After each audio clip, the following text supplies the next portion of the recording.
Acupuncture, a system of integrative medicine that involves the insertion of needles into specific points on the body to elicit a powerful healing response through neurohormonal pathways. Acupuncture is my life. Let us begin. Hello everyone, and welcome back to my show. I'm Dr. Lott, your host and educator from Acupuncture is My Life. Now today's episode is going to be very interesting. It's all about how a healthy mind and healthy body makes for a healthy you. And on my panel today, I'm joined by Keisha Gems, who's a holistic lifestyle coach, Centrella Young Trotty, who's a yoga instructor and personal fitness trainer. She's awesome. And of course, Dr. Ada Sandoval, who's a psychotherapist. And we're really going to get into it today to emphasize life and having a healthy mind and a healthy body to balance ourselves out. So basically this episode is about the yin and yang of life. And I want to start with Keisha. Now, Keisha, I understand that you're a Reiki master. Yes. And as a Reiki master, since the last episode that we've done together, like thousands of people have inquired, like, what is Reiki? Like, what is it good for? I mean, what is it all about? Now, I know you've elaborated to some extent before, but I really want to make a connection between mind and body. And I'm talking about a thorough connection as to how people undergoing Reiki therapy can benefit overall. Well, Reiki basically is connected with energy medicine. So Nice. It has been proven that we actually can heal ourselves. If you think about in the church, that's the best example I could give for many people to understand.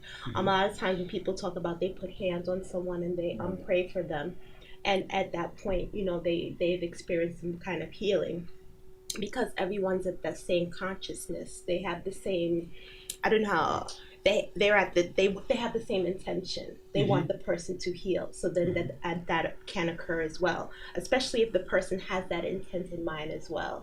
I know with me, I've had individuals, even in my classes when I was taking my classes, I've gone there, I might have had pain, but I didn't say anything. Right. And after going through the class and we're giving each other Reiki and we're learning different techniques, Reiki techniques, I felt like a renewal. I felt refreshed coming out of the class. But Keisha, let me ask you this. You said something that was very interesting. Now, the person has to have the intent. Now, what happens, and I'm going to get to this with Dr. Ada in a few minutes, what happens if they don't walk into a session with that intent to heal? Like, can the Reiki master channel that energy, you know, to sort of direct them into that mindset? Like, what if they walk into a session lacking the intent to heal? Well, you know, that's a good question, because I've actually had clients who've come to me and not to say they didn't have the intent. They came to get Reiki. They didn't really know what it was about, but while I was there, I actually moved energy. I don't know if that made sense. I had one client in particular. She was afraid. She was applying for a job. Didn't discuss this with me at all. She just came because she never had Reiki before, so she was coming for it. And I told her I felt it along here. This would be talking about the chakra system. It was around her solar plexus. Okay. And I felt a blockage here. And every time I went to this area of her body, I felt a blockage. Like if I explained it to you, it was like resistance in this area, and I had to work with this area. And it's so funny. Every time I went to this area, her eyes were closed, so she didn't know where I was. She started to cough. Every time I went to this area, she started coughing, and after we were done, she apologized. Then I said, no, every time I went to your solar plexus, you kept coughing. Was she bringing up this? Yes, she was. This blockage? She was bringing it up. Wow. Yes, she was bringing it up. And then when I explained to her about her, what the solar plexus and what the properties of it are, she revealed to me that she was applying for a job and she was afraid that she might not have been qualified enough for it. That's interesting. That's interesting because, like, in the future, as I do now already with Centrella and Dr. Ada, you know, I refer a lot of my patients to them, and the feedback that I get in combining acupuncture with their specialty. Mm-hmm. You know, I really look forward to in the future you and myself working together because, you know, with acupuncture, they have sky window points. And there's sky window points on the body that when the mind separates from the body, that imbalance is there. These points tend to bring things back together. Mm-hmm. And then enhance the flow of qi throughout the body. And qi in Chinese medicine is synonymous with energy. Mm-hmm. To really get energy flowing, just really get things going. But now, I want to ask you, Centrella. Yes. Now, as a yoga instructor, you as a fitness instructor, you're awesome. Because both Dr. Ada and myself, we've trained with you, and it was deadly to some extent, but then no pain, no gain, and she's good at what she does. But then I also understand that you're a yoga instructor. Yes. Okay. Now, when it comes to yoga, like how a person, especially a person of my age, I'm a middle-aged person, I'm not going to say my age, you know, but and being middle-aged, having to back away from heavy weightlifting and things like that, where after doing research, looking into yoga, I see how I can benefit from it, and I look forward to getting into it with you. How do you feel yoga can be beneficial to a person from a mind and body perspective, and making them a whole, balancing them out, especially middle-aged people? Well, I think yoga has the same benefits for everyone. And I think the reason middle age would be more important is because we've gained a lot of habits, right? So there's a lot of things we will do, we won't do, things we don't believe in. And as she mentioned, there's a lot of blockage, right? So, and sometimes a lot of trauma. And with yoga, we learn to breathe, mm-hmm. right? And then we learn to clear our mind, learn to connect to the mind and the body and the spirit, and to move mindfully. And so some of the things that we are doing that are not serving us in yoga, you kind of learn to gracefully let them go. Mm-hmm. So yes, yoga, most yogis, you know, any practice that's been started by anyone, most of them were injured. Right. Some of them were either, you know, had a bad illness of scoliosis, or maybe they were sick and they couldn't work out, or maybe they had broken knees. Broken knees is extreme, but let me explain. So I do Bikram. I like hot yoga. So Bikram himself had very bad knees. Right. So the series is 26 postures, and you do it 2 times in 100 to 105 degrees. So it's intense at first, but really what starts to happen is you start to dig a little bit deeper, right? Mm-hmm. So you get off of yourself. You're not thinking about weight loss, which is what normally we're thinking about when we go to work out. So there's no connection. So there's no reason to want to stay committed. With yoga, you're going in because you want to feel better. You mm-hmm. want to be clearer, and if we're lucky enough, we're going to clear up those injuries, right? So my husband had old football injuries, and he could never lift his arm past here. So I had him to start doing hot yoga. His arms are moving. He's in a better mood. He's happy. I personally use yoga as a cleanse. Once a year, I have to do, it used to be 30 days, now it's 60 days of yoga nonstop. But it resets you and clears you. It's like depression, but let me all these things. Let me cut you off. Only because I'm afraid to approach you, or not you as a person, mm-hmm. but you as a yoga instructor, to attempt to do yoga, because my daughter's done hot yoga in the past, and I've seen some of the positions mm-hmm. she would partake in, and I tried one, and like I was bedridden for like 48 hours. Okay, maybe that's a bit extreme. And that's a huge, yes. But it is a huge phobia that a lot of middle-aged people have.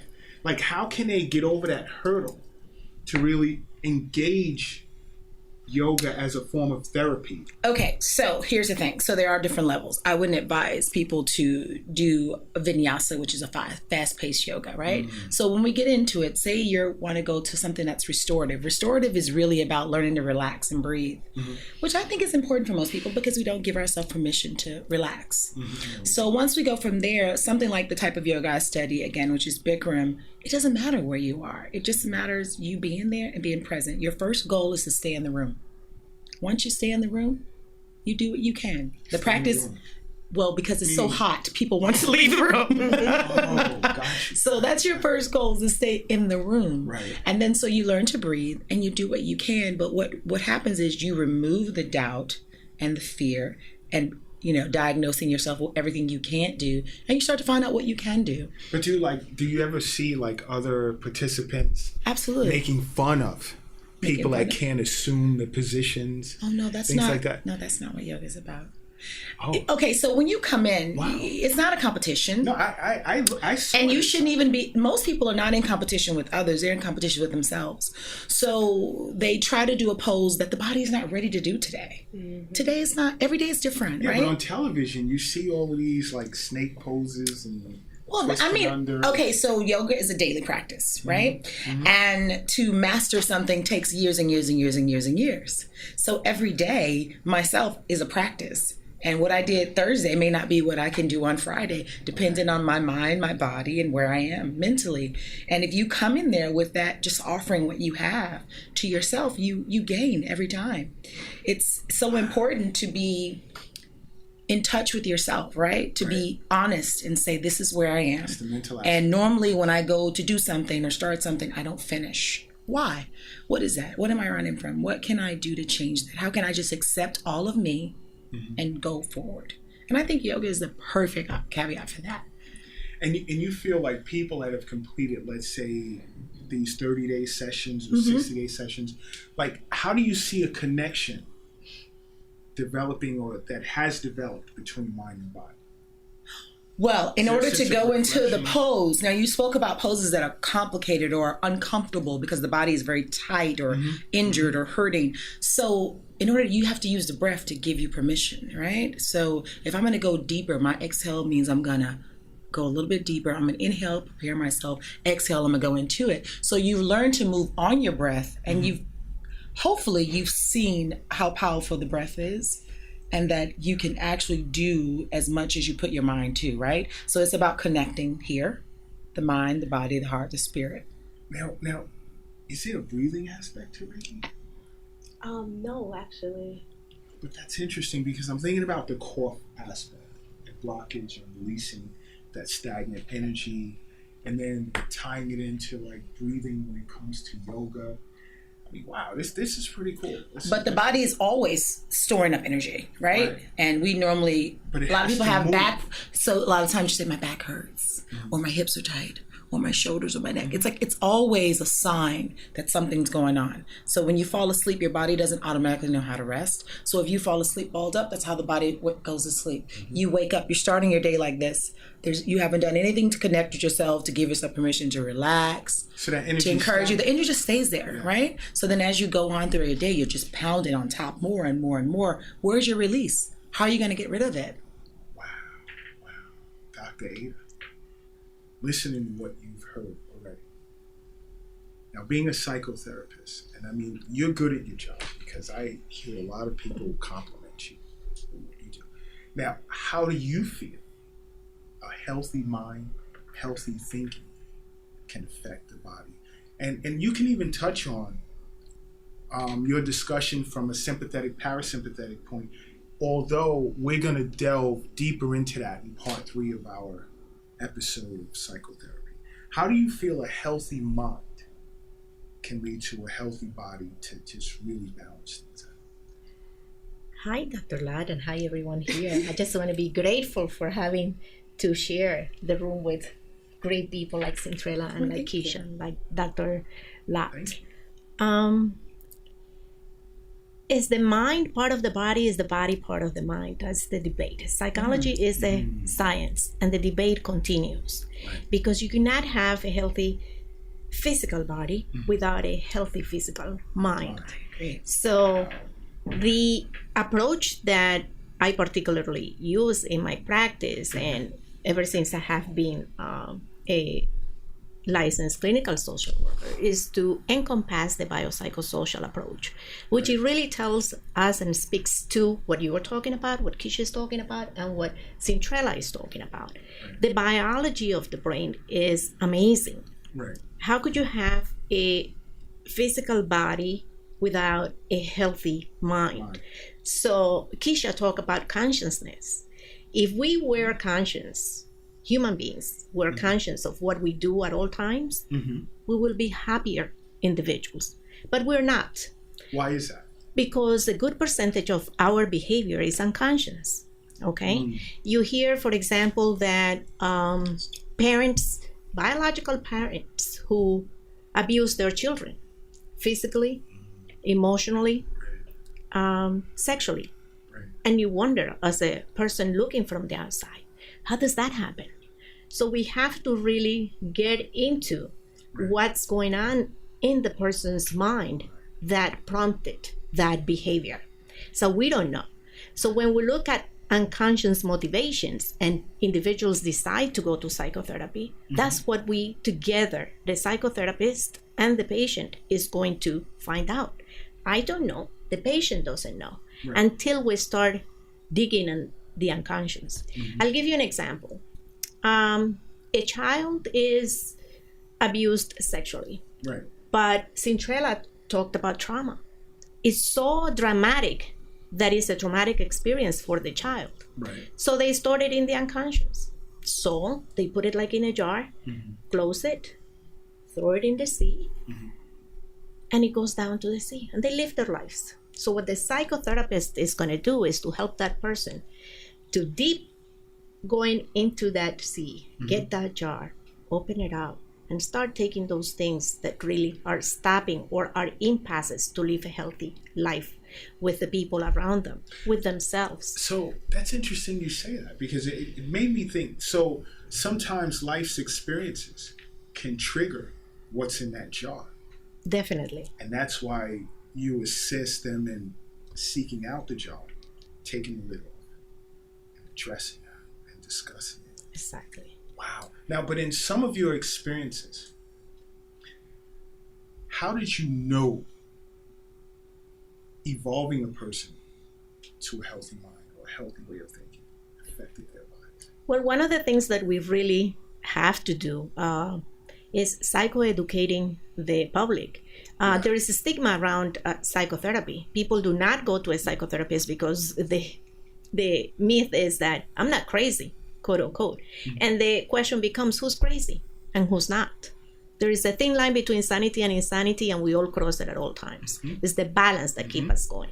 And if you have that balance, in yoga, Reiki, if you have that balanced lifestyle, you live a happier life. I cannot make you a better person. You're a good person when you come to me. And it's all based on the relationship. That's why individuals will come to me or will come to Cintrella and will come to Keisha or to you, Dr. Lott, instead of going to someone else, because it's the connection, the healthy connection that the person has with the other person that is providing the service. Wow. That's deep. That's deep. You're even making me want to come sit with you. But you're awesome. That's great. Thank you. But now, Keisha, I want to ask you, I understand that you infuse water. Yes. What's that all about? Well, water is so important. People don't realize how much the consumption of water is. One of the things I do first thing in the morning is I drink about 20 ounces of water at least. As soon as you wake up? Yeah, as soon as I wake up, I'm giving myself an internal shower, because at night, what you're doing, your body's resting and it's repairing itself. So then when you get up in the morning, you should drink water to help with an internal shower. Well, it actually provides an internal shower for the body. Right. Now, in my book, Holistic Gems and Healthy Gems, I've actually incorporated recipes that will help with people who don't like to drink water. Me personally, I don't really put too many things in my water, but there are some people that have told me, oh, I don't like to drink water. So just make it a little bit more interesting when you incorporate different herbs or fruits, things like that into your water, like cucumbers. But what in general, like let's say a person just waking up, what do you recommend they should infuse in their water that's best for morning time? Let's say to give them the energy to carry them to the day. Lemon is very good. Lemon water. Yeah, because it's actually it helps to alkaline the body, even though lemon is acidic. Right. Yeah, but once you put it in the water and you consume it, it actually helps to alkaline the body.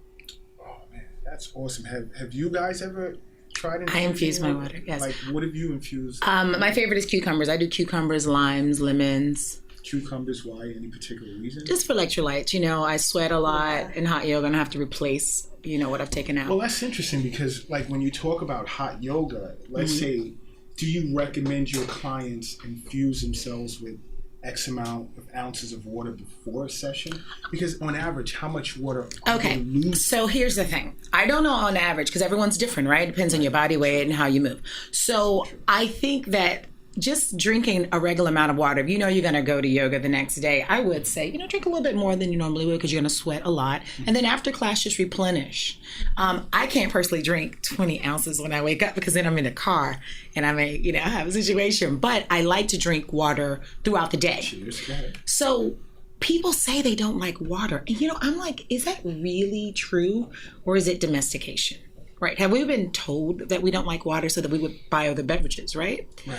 The water's been taken for granted. So I don't know. I think that that's just another part of the mind that needs to change, right? The saying, change your mind, you change your body. Right. Because how can you say you don't like water? Your body is mostly water. Exactly. What do you mean you don't like water? Well, Dr. Ada, relative I think maybe what you're saying if you don't like water is I'm addicted to sugar.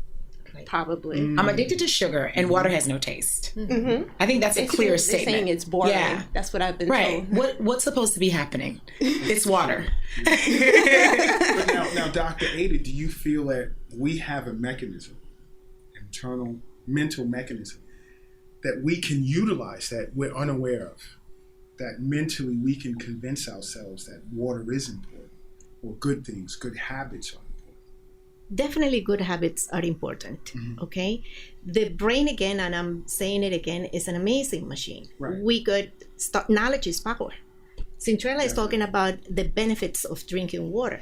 So you question, how is that? How is that you drink more X product that has sugar? Well, sugar is addictive. That's right. So you're gonna want more of it. And the brain is gonna ask more of it because it feels good. It makes you high. It makes you feel happier. So you're gonna drink and want more of the same. But if you retrain your brain, if you retrain your brain with knowledge, then that thought is gonna go away, and you're gonna be wanting more of the healthier things. The more you know about what's good for you, you're gonna take that in, and then you're going to reject all those things that are not healthy for you. I think so. That's awesome, because how all of this ties in with acupuncture. I mean, acupuncture is just so awesome. There's a lot to learn, and that's why you guys should subscribe to my channel. Because relative to moving energy, as in Reiki, and so much that yoga does, and so much that psychotherapy does. I mean, acupuncture has points that traverse the body that control the flow of energy, remove blockages, give you energy, support optimal digestion, reconnect the mind to the body, which is in another episode, the sky window points on the body I'll get into. But I will say, guys, it was great having you on my show today, Keisha. It's good being here. Yes. And Dr. Ada. Thank you. And we will definitely meet again, because I'm sure my audience will be asking a lot of questions. As I've interviewed you guys individually, I've gotten tons of requests to do an episode with all of you guys together. But until next time, don't forget to subscribe to my channel. And always remember, acupuncture is my life. What's yours? Acupuncture is my life.